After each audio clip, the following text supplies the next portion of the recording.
Hello candidates, I am going to dictate you a passage of 900 words. So please get ready for the dictation. The dictation will start after 15 seconds.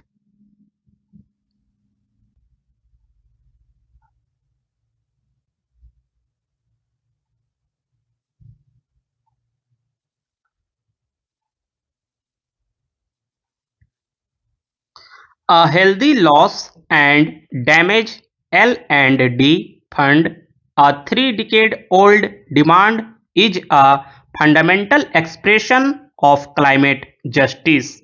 The L&D fund is a corpus of money and technologies that will be replenished by developed countries and used by the rest to respond to the more unavoidable effects of climate change.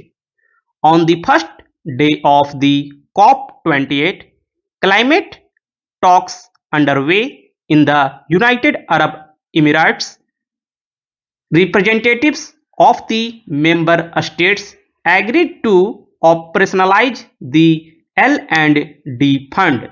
The announcement was dearly won at the end of the COP27 talks in Egypt last year.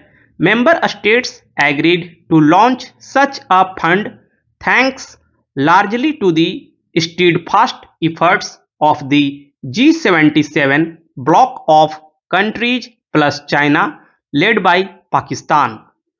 4 meetings of the Transitional Committee were to follow to determine how its money would be disbursed, but the issues in the TC4 meeting, which spilled over into an ad hoc TC5 meeting as well, highlight how the newly operationalized fund, while signaling optimism at COP28 and a diplomatic victory for its Emirati president, has crucial issues. First, it will be hosted by the World Bank for an interim period of 4 years and will be overseen by an independent secretariat. The bank is expected to charge a significant overhead fee. Developing countries resisted this proposition at first before yielding at the TC5 meeting in exchange for some concessions.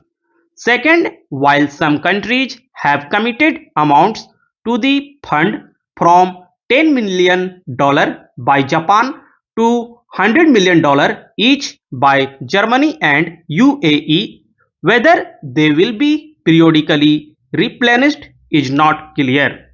The committee amounts are also insufficient, totaling $450 million for now against an actual demand of several billion dollars.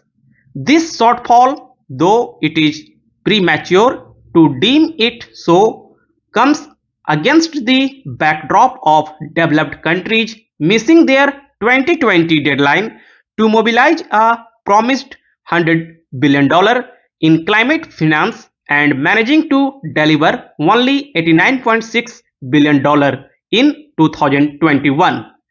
Next, the contributions are voluntary, even as every country has been invited to contribute.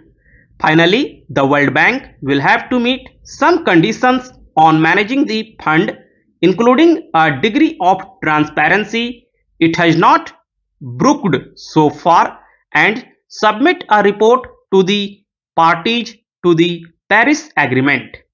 If its stewardship is determined to be unsuitable, the fund can exit the World Bank. The L&D fund's contents need to be easily accessible to those who need it most in timely fashion, sans pedantic bureaucratic hurdles and in sufficient quantities. As things stand, there is little guarantee that any of these requirements will be met. While the L&D fund is finally online, a lot more needs to be done. Having heard learned counsel for both the sides and looking to the facts and circumstances of the case, we see no reason to entertain this appeal, mainly for the reason that earlier also this appellant had preferred a writ petition, being WPC number 1850 of 2012, and the same was disposed of by giving some direction wide order dated 13th August 2012. Thereafter, a contempt petition, being contempt case number 1008 of 2012, was preferred, which was also disposed of wide order dated 11th January 2013.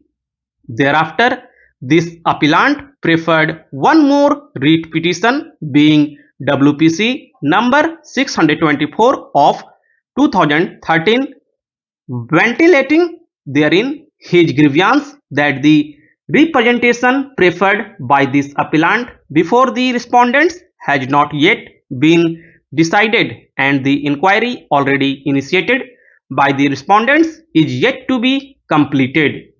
Mr. Vice Chairman, sir, I derived no pleasure in presenting the interim budget of Jharkhand in the parliament, or for that matter introducing these two appropriation bills. This is a function which is legitimately that of the elected representatives of the people in the Legislative Assembly of Jharkhand. But, sir, as the things happened, we faced a situation where the governor had to recommend imposition of the president's rule in the state, and that is how we have the subject for discussion before ourselves here today.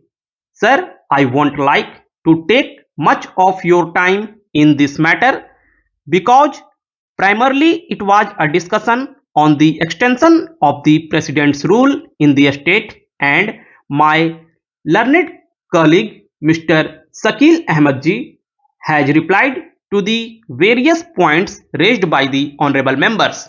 But from time to time, sir, as it had to be, there were certain points raised on the financial position of the state and the health of the state. In a small village in India, there lived a Brahmin named Mitra. Once he went to a nearby village to visit a devotee. The devotee gave him a goat. The Brahmin decided to offer the goat as a sacrifice to the gods. The Brahmin started his journey homewards. He carried the goat on his shoulders. Three crooks saw him. They made a plan to get the goat from the Brahmin. The first crook stood in the Brahman's path. He said to him, "Ho, Brahman, why on earth are you carrying a profane dog on your shoulder?" The Brahman got angry. He said, "Are you blind? Can't you see that it is a goat?" The crook had played his part and replied, "You may have it any way you want." A little farther, the second crook approached and said, "Ho, Brahmin, shame on you! Why do you carry a dog?" The Brahmin looked at him angrily, and he too went away. However, this time the Brahman had begun to doubt his own senses. After a while, the Brahman met the third crook, who said what the other two crooks had already said.